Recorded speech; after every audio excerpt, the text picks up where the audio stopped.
열심히 일하면 언젠가 부자가 된다는 말, 여러분도 그 말 믿고 살아오셨나요? 통계청이 2025년 발표한 가계금융복지조사 결과를 보면 이 믿음이 완전히 무너집니다. 소득 상위 20% 가구 중 순자산이 마이너스인 비율이 무려 12%에 달하고, 억대 연봉을 받으면서도 빚이 자산보다 많은 사람이 10명 중 1명 이상이라는 겁니다. 반대로 소득은 낮지만 자산은 훨씬 많은 가구도 분명히 존재합니다. 소득 하위 40%이면서 순자산 기준 상위 20%에 속하는 가구가 전체의 8%나 된다는 사실. 이게 단순한 통계가 아니라 우리가 당연하게 믿어온 돈의 상식을 완전히 뒤집는 데이터입니다.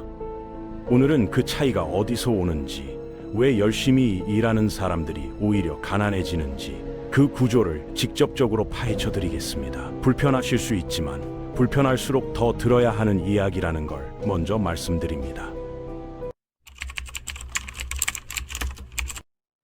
사람들이 진짜 모르는 게 뭐냐면 소득이 높다는 것과 부자라는 것은 완전히 다른 개념이라는 겁니다. 소득은 이번 달 통장에 들어온 숫자일 뿐이고, 자산은 지금 이 순간 내 이름으로 실제로 남아있는 돈과 재산의 총합입니다. 그런데 대부분의 사람들이 이 두 가지를 같은 개념으로 착각하면서 살아가는데, 그 착각이 재정 전체를 망가뜨리는 가장 근본적인 원인이 됩니다. 숫자로 직접 보여드리겠습니다. 월급 1,000만 원을 받는 A씨는 소비가 많아서 매달 80만 원씩 저축하고, 월급 500만 원을 받는 B씨는 절제된 생활로 매달 200만 원씩 저축합니다. 10년이 지나면 A씨의 순저축은 약 1억 원이고 B씨는 약 2억 4천만 원으로 연봉이 2배인데 자산은 절반도 안 되는 역전이 발생합니다.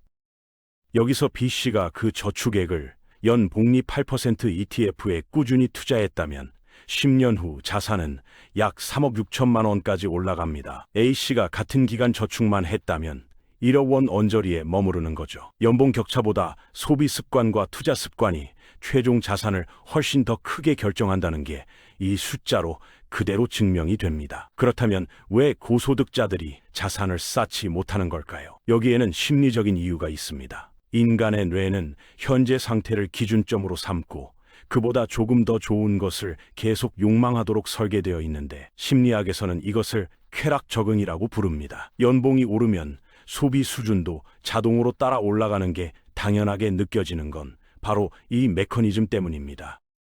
더 좋은 차, 더 넓은 집, 더 자주 가는 외식, 더 비싼 여행, 이런 소비들이 나쁜 게 아닙니다. 문제는 소득이 오르는 속도보다 소비가 오르는 속도가 더 빠를 때입니다. 통계청 2025년 가계 동향 조사에 따르면 가구 소득이 10% 오를 때 소비는 평균 13% 증가하는 경향이 있습니다. 벌수록 더 많이 쓰는 패턴이 통계로도 확인이 되는 셈입니다. 마치 구멍 뚫린 양동이에 물을 열심히 붓는 것과 같습니다. 아무리 빠르게 부어도 밑이 새면 양동이는 절대 가득 차지 않습니다. 소득을 늘리는 것보다 먼저 해야 할 일이 구멍을 막는 것이고, 그 구멍을 막는 유일한 방법이 소비의 우선순위를 바꾸는 겁니다. 남에게 보이는 삶에서 내 자산이 쌓이는 삶으로, 이 전환이 자산 형성의 시작입니다. 이제 직장 안전 신화를 한번 제대로 짚어보겠습니다. 여러분은 직장이 얼마나 안전하다고 생각하시나요? 2025년 한국경영자총협회 자료에 따르면 주요 대기업의 희망퇴직 시행 건수가 2023년 대비 약 27% 증가했고, 평균 퇴직 연령은 46살로 집계됩니다. 46세 회사를 떠나는 게 지금 대한민국의 평균이라는 겁니다. 팀장으로 일하던 시절, 저는 조직 개편이 있을 때마다 팀원들에게 그 소식을 직접 전해야 했습니다. 새 차를 뽑은 지 2달이 안 된 직원, 아이 학원비를 막 올린 직원, 이사 날짜까지 잡아둔 직원에게 희망퇴직 대상이라는 말을 꺼내야 하는 그 순간은 정말 잊히지 않습니다. 그 자리에서 굳어버린 표정들을 보면서 한 가지를 분명하게 깨달았습니다.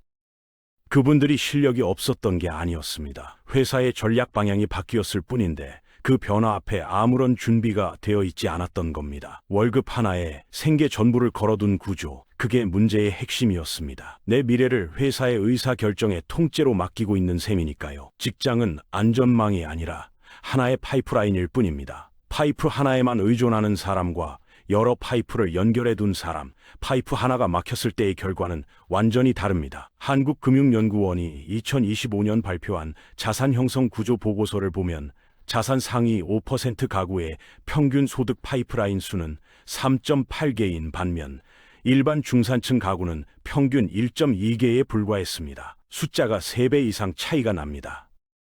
지금 이런 생각 드시지 않나요? 퇴근하고 나서 다른 걸 할 시간이 어디 있냐고요. 그 말이 틀린 게 아닙니다. 그런데 처음부터 크게 시작할 필요가 없습니다.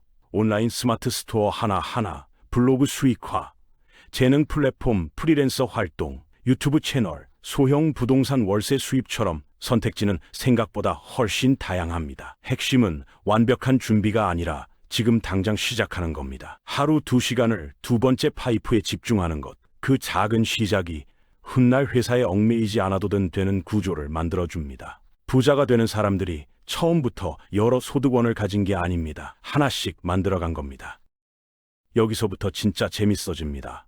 두 번째 파이프를 열심히 만들고 있다고 해도 한 가지를 빠뜨리면 자산 성장 속도가 크게 느려집니다. 중산층과 부자가 돈을 바라보는 목표 자체가 다르다는 겁니다. 중산층은 이런 생각을 합니다. 이제 좋은 차 타도 되지 않을까? 더 넓은 평수로 이사해야 성공한 거 아닐까? 주변이 이렇게 사는데 나도 이 정도는 써야 하나라고요. 이건 겉으로 보이는 성공 이미지를 우선하는 태도입니다. 반면에 부자들이 진짜로 추구하는 건 지위가 아니라 자유입니다. 돈의 자유, 선택의 자유, 시간의 자유, 이 세 가지를 위해 소비의 우선순위를 지금과 다르게 설정하는 겁니다. 최신 스마트폰으로 바꿀 돈으로 ETF를 더 살 수 있고, 차를 업그레이드할 돈으로 배당주를 살 수 있습니다. 이걸 절약이라고 오해하시면 안 됩니다. 소비를 줄이는 게 아니라 소비의 방향을 바꾸는 겁니다. 같은 돈을 쓰더라도 보이는 것에 쓰느냐, 내 자산이 커지는 것에 쓰느냐의 차이가 시간이 지나면서 순자산의 격차를 조용히 벌려놓습니다. 이 사고방식의 전환이 자산 형성의 두 번째 핵심 조건입니다. 그런데 이 사고방식을 혼자서만 갖고 있으면 한계가 있습니다. 여러분, 솔직하게 여쭤볼게요. 최근에 친구들과 ETF 이야기, 배당주 이야기, 포트폴리오 이야기를 편하게 나눠본 적 있으신가요? 대부분 없다고 하십니다. 직장에서도, 모임에서도, 가장 친한 친구 사이에서도 돈 이야기를 꺼리는 이유는 비슷합니다. 괜히 예민해질까봐, 내 형편이 드러날까나, 무례해 보일까봐 이런 감정들이 자연스럽게 올라오는 거죠. 한국은 특히 돈 이야기에 체면 문화가 얽혀 있어서 더욱 그렇습니다. 그런데 NH투자증권이 2025년 발표한 투자행동 분석 보고서에 따르면 투자 관련 대화를 주 1회 이상 나누는 집단의 연평균 투자 수익률이 그렇지 않은 집단보다 3.2%포인트 높게 나타났습니다. 단순히 이야기를 나누는 것만으로 수익률 차이가 생긴다는 겁니다. 서로의 실수를 공유하고 정보를 교환하고 시야를 넓히는 과정이 더 나은 결정으로 자연스럽게 이어지기 때문입니다. 부자들이 투자 이야기를 나누는 건 자랑이 아니라 학습의 장입니다. 회사에서 성과를 내기 위해 아이디어를 공유하고 피드백을 주고받는 것과 정확히 같은 원리입니다. 오늘 저녁 연예인 뒷담 하나, 회사 험담 대신 ETF 하나만 꺼내보세요. 처음엔 어색하겠지만 그 한 번의 대화가 주변의 돈 문화를 조금씩 바꾸고 그 변화가 결국 여러분 자신의 자산에도 영향을 줍니다. 혼자서 책을 읽고 영상을 보는 것보다 대화 속에서 배우는 속도가 훨씬 빠릅니다. 이제 수입 구조 이야기를 해드리겠습니다. 여러분은 지금 시간을 팔고 있나요? 아니면 자산이 돈을 벌고 있나요? 직장인의 수입 구조를 한마디로 정리하면 내가 일하는 시간만큼만 돈이 들어온다는 겁니다. 퇴근하면 수입이 멈추고, 아프면 수입이 멈추고, 회사가 문을 닫으면 수입 자체가 사라집니다. 제가 30대 후반에 냉정하게 계산해 봤을 때 충격을 받았습니다. 야근을 밥 먹듯 하면서 수년을 보냈는데 순자산이 거의 그대로였습니다. 소득은 있었지만 자산을 만드는 구조가 전혀 없었기 때문입니다. 내 몸과 시간을 팔아서 돈을 받는 구조. 이 구조에 그대로 머무르는 한 몸이 먼저 한계에 도달하게 되어 있습니다. 자산 기반 수입으로 전환하면 무엇이 달라지는지 구체적인 숫자로 보여드리겠습니다. 매달 30만 원씩 연 복리 8% 배당 ETF에 20년간 꾸준히 투자하면 총 자산은 1억 8천만 원이 됩니다. 이 시점에서 발생하는 연간 배당 수익만 약 1,400만 원을 넘습니다. 월로 환산하면 120만 원 이상이 일하지 않아도 매달 들어오는 구조가 완성되는 겁니다. 30만 원이라는 작은 시작이 20년 후 월급 없이도 돌아가는 구조를 만들어줍니다. 이것이 바로 돈이 나를 위해 일하는 상태이고 시간 기반 수입에서 자산 기반 수입으로 전환했을 때 나타나는 결과입니다. 그리고 이 구조를 훨씬 빠르게 만드는 도구가 하나 있는데 많은 분들이 가장 무서워하는 그것입니다. 빚이라는 단어 들으면 바로 불안해지시죠? 당연합니다. 빚 때문에 힘들었던 경험이 있거나 그런 사람을 가까이서 봤으니까요. 그런데 여기서부터 중산층과 부자가 완전히 갈립니다. 부자들은 빚을 두려워하는 게 아니라 구분합니다. 나쁜 빚과 좋은 빚, 이 두 가지를 구별하는 능력이 자산의 크기를 완전히 바꿔놓습니다. 나쁜 빚은 소비를 위해 빌린 돈입니다. 명품 할부, 여행 카드 대출, 리볼빙처럼 미래의 내 소득을 지금 당겨 쓰는 모든 것이 여기에 해당합니다. 이건 내 미래를 조금씩 담보로 내놓는 행위입니다. 반면 좋은 빚은 수익을 만들기 위해 전략적으로 활용하는 레버리지로 개념은 같지만 방향이 완전히 다릅니다. 구체적인 예를 들어볼게요. 연 5% 금리로 5천만 원을 빌려서 연 8% 배당 수익이 나오는 자산을 매수하면 이자로 250만 원을 내고 수익으로 400만 원을 받으니 순수익이 연 150만 원입니다. 빚이 돈을 벌어주는 구조가 되는 겁니다. 소규모 부동산에서 전세 레버리지를 활용하는 방식도 같은 원리입니다. 물론 금리 변동과 자산 가격 하락, 수익률 변화를 반드시 고려해야 하고 리스크 없는 수익은 세상에 존재하지 않습니다. 하지만 무지와 두려움으로 아예 피하는 것과 계획을 세우고 전략적으로 활용하는 것, 이 두 선택의 10년 후 결과는 비교 자체가 어려울 만큼 달라집니다. 계획 없이 두려워서 피하는 사람은 평생 그 두려움 안에 갇혀 살게 됩니다. 그렇다면 지금 당장 소비 구조를 어떻게 바꿔야 할까요? 구체적인 방법이 있습니다. 월급이 들어오는 날 바로 자동이체로 일정 금액을 투자 계좌로 빼두는 겁니다. 많은 분들이 남은 돈으로 저축하려고 하는데 이 방식은 대부분 실패합니다. 먼저 빼두고 나머지로 생활하는 구조가 유일하게 작동하는 방법입니다. 금액이 부족하다는 느낌이 드실 텐데 그게 정상입니다. 그 불편함이 바로 소비 습관이 바뀌고 있다는 신호입니다. 처음엔 월 5만 원부터 시작해도 됩니다. 중요한 건 금액이 아니라 자동화된 구조를 만드는 것입니다. 그 구조가 만들어지고 나면 자연스럽게 금액을 올릴 수 있습니다. 중산층과 부자가 경제적으로 결정적으로 갈리는 지점이 또 하나 있습니다. 바로 미래만 구체적으로 설계하느냐입니다. 막연하게 나중에 부자가 되고 싶다는 바람과 50살에 순자산 10억을 만들겠다는 목표는 완전히 다른 힘을 가집니다. 목표가 구체적일수록 오늘의 소비 결정이 달라지기 때문입니다.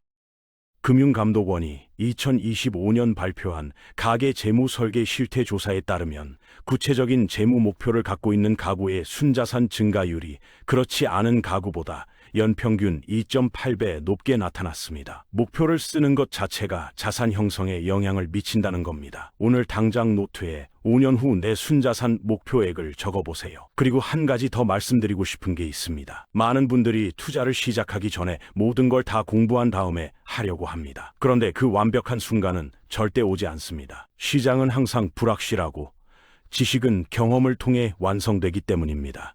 작게 시작하고 배우면서 키워가는 것, 그게 실제로 작동하는 유일한 방식입니다.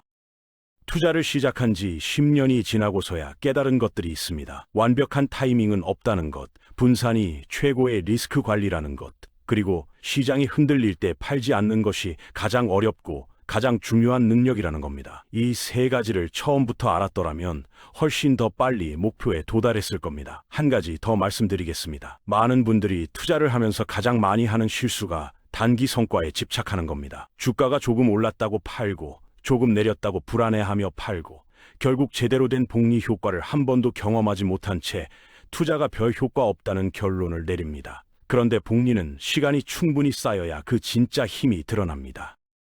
워런 버핏의 자산 중 90% 이상이 60살 이후에 만들어졌다는 사실을 아시나요? 그게 복리의 본질입니다. 한국에서도 마찬가지입니다. 30대에 시작해서 50대가 되면 자산이 기하급수적으로 커지는 구간이 찾아옵니다. 그 구간까지 버티는 사람과 중간에 포기하는 사람의 차이, 그게 바로 최종 자산의 차이입니다. 그래서 투자에서 가장 중요한 능력은 수익을 내는 것이 아니라 팔지 않는 것입니다. 시장이 흔들리고 주변에서 다 팔았다고 할 때 그 자리에서 버티는 것. 이게 말로는 쉽지만 실제로는 엄청난 심리적 훈련이 필요한 일입니다. 그래서 처음부터 잃어도 크게 흔들리지 않을 금액으로 시작하고 경험을 쌓으면서 규모를 키워가는 방식이 현실적으로 가장 효과적입니다.